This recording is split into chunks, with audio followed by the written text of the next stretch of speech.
అందరికీ నమస్కారం. రిటైర్ అయ్యే వయసులో సెటైల్ అవసరమా మీకు? అనంత వెంకటరామరెడ్డి గారు, మీరు 40 సంవత్సరాల్లో చేయలేని అభివృద్ధి కేవలం 16 నెలల్లో మా నాయకుడు చేసినా వయసు మీద పడినట్టుంది. మతిమరుపుతో పాటు కళ్ళు కూడా మసకబారినట్టున్నాయి మీకు, అందుకే కనిపించట్లేదు. 40 ఏళ్ళ సుదీర్ఘ రాజకీయ చరిత్ర అని చెప్పుకుని నీ బూజు పట్టిన చరిత్ర అనంతపూర్ నగర ప్రజలందరికీ తెలుసు. అనంత వెంకటరామరెడ్డి గారు, మీ సొంత నాయకులను మోసం చేసి నీకు సలాం కొట్టే ఒక రబ్బర్ స్టాంపును మేయర్గా చేసుకొని ఈరోజు నగరపాలక సంస్థను భ్రష్టు పట్టించింది మీరు కాదా? మొట్టమొదటిసారిగా ఎమ్మెల్యేగా నిలబడి 23,000 పైచిలుకు మెజార్టీతో నీ సుదీర్ఘ 40 ఏళ్ల రాజకీయ చరిత్రకి సమాధి కట్టిన నాయకుడు మా ఎమ్మెల్యే దగ్గుపాటి ప్రసాద్ గారు.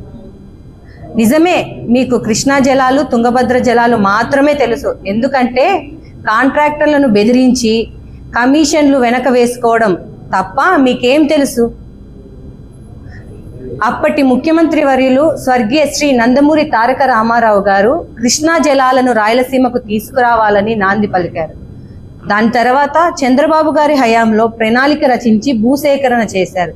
దాని తర్వాత 2004లో మహామేత ముఖ్యమంత్రి అయిన తర్వాత జలయజ్ఞం పేరుతో ధనయజ్ఞంగా మార్చి కమిషన్లకు కకృతిపడి మీరు మీ మహానేత ఎంత వాటాలు పంచుకున్నారో అది రాష్ట్ర ప్రజలకు తెలుసు, అనంతపూర్ అర్బన్ ప్రజలకు తెలుసు.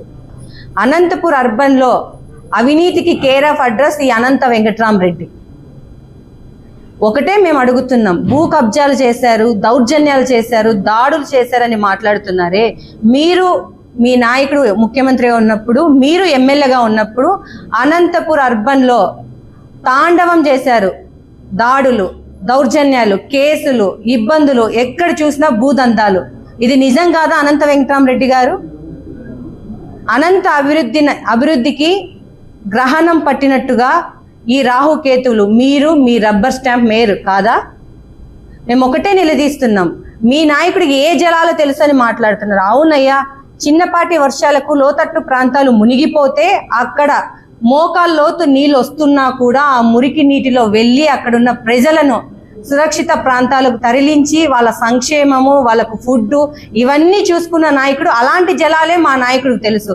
మీలాగా కమిషన్లకు కకృతి పడే నాయకుడు కాదు మా ఎమ్మెల్యే దగ్గుపాటి ప్రసాద్ గారు. ఇష్టానుసారంగా మాట్లాడుతున్నారు. సరే, నువ్వు ఎమ్మెల్యేగా ఉన్నప్పుడు నీ 40 ఏళ్ల చరిత్రలో నువ్వు అనంత అర్బన్కి ఏం అభివృద్ధి చేశావు? మేము ఒకటే ప్రశ్నిస్తున్నాం. 40 ఏళ్ళ రాజకీయ చరిత్ర నాది, 40 ఏళ్ళ రాజకీయ చరిత్ర అంటున్నావే, నువ్వు చర్చకు సిద్ధమా? మా నాయకుడు నీ అవినీతి బయట పెట్టడానికి చర్చకు సిద్ధంగా ఉన్నాడు, మీరు సిద్ధమా అని మేము అడుగుతున్నాం. అనంత నగరంలో ఈరోజు 16 నెలల్లో అనంత నగర రూపురేఖలు మార్చిన నాయకుడు మా దగ్గుపాటి ప్రసాద్ గారు. సిగ్గు లేకుండా మీడియా ముందుకొచ్చి పచ్చి అబద్ధాలు మాట్లాడుతున్నారు, ఇష్టానుసారంగా మాట్లాడుతున్నారు, ఏది పడితే అది మాట్లాడుతున్నారు. నిజంగా మీరు మీ అధినాయకుడు రాష్ట్రానికి కానీ మీరు అనంతపురం అర్బన్కి కానీ అభివృద్ధి చేసింటే మీకు ప్రజలు చీకొట్టి ఓడగొట్టి ఇంట్లో కూర్చోబెట్టారు. మీ నాయకుడిని 11 సీట్లకు పరిమితం చేశారు. మీరా మా నాయకుడి గురించి మాట్లాడేది? మీరా భూ కబ్జాలు దందాలు చేస్తున్నారని మాట్లాడేది? కల్తీ మద్యం అంటున్నారు. కల్తీ మద్యం తాగి ఒకరైనా చనిపోయారా? నువ్వు చూసావా? కల్తీ మద్యం తాగి మా ఆరోగ్యం పాడైందని నీకు ఎవరైనా కంప్లైంట్ చేశారా? లేదా నువ్వే వెళ్ళి కల్తీ మద్యం తాగి ఇది కల్తీ మద్యం అని చెప్తున్నావా? ఏం మాట్లాడుతున్నావయ్యా? రోజుకొకరు వైసీపీ నాయకులు కల్తీ మద్యం కేసులో అరెస్ట్ అవుతున్నారే, సిగ్గు లేకుండా పచ్చి అబద్ధాలు మాట్లాడుతున్నావు. కనీసం మీ వయసు కన్నా రెస్పెక్ట్ ఇచ్చి మాట్లాడాలనుకొని ఇన్ని రోజులు సైలెంట్ గా ఉన్నాం. రోజుకి మితిమీరిపోయిన మీ అతి మాటలు చాలా ఎక్కువ అయిపోయినాయి.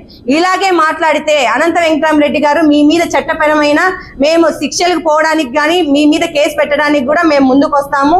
మా నాయకుడి గురించి కానీ, మా కూటమి ప్రభుత్వం గురించి కానీ, మా అధినాయకుడి గురించి కానీ ఇంకొకసారి ఇలాంటి అబద్ధాలు మాట్లాడితే ఖబర్దార్. అనంతపూర్ నగరంలో మీ అవినీతి దాహానికి వీధి కుక్కలు, ఇసుక, డంపింగ్ యార్డ్లో టన్నుల కొద్దీ పేరుకుపోయిన చెత్త, వంకర్ టింకర్ రోడ్లు, మున్సిపల్ కార్మికుల పనిముట్లు, ఇలా మీ అవినీతి దాహానికి కొండంత అవినీతి సొమ్ము వెనక వేసుకున్న పెద్ద అనకొండ సార్ అనంత వెంకటరామరెడ్డి గారు. మీరా మా నాయకుడి గురించి మాట్లాడేది? 16 నెలల్లో రాజకీయాలకి కొత్త అయినా, అనంతపురం అర్బన్కి కొత్త అయినా, ఈ రోజు ఆయన అంటే ఏంటో ప్రతి ఒక్కరికి ప్రజల్లోకి వెళ్ళండి, నాయకులైతేమి కార్యకర్తలకైతేమి అందరినీ ఆదరించి ఒక నాయకుడిగా, సమర్థవంతమైన నాయకుడిగా ఈ రోజు అనంతపురం అర్బన్ ఎమ్మెల్యే ఉన్నారు. మీరు చేసిన అవినీతి అతి తొందరలోనూ బయటికి తీస్తాం. మా నాయకుడు చర్చకు సిద్ధంగా ఉన్నాడు. మీరు సిద్ధమైతే ప్రజల మధ్యలోనే చర్చ చేద్దాం.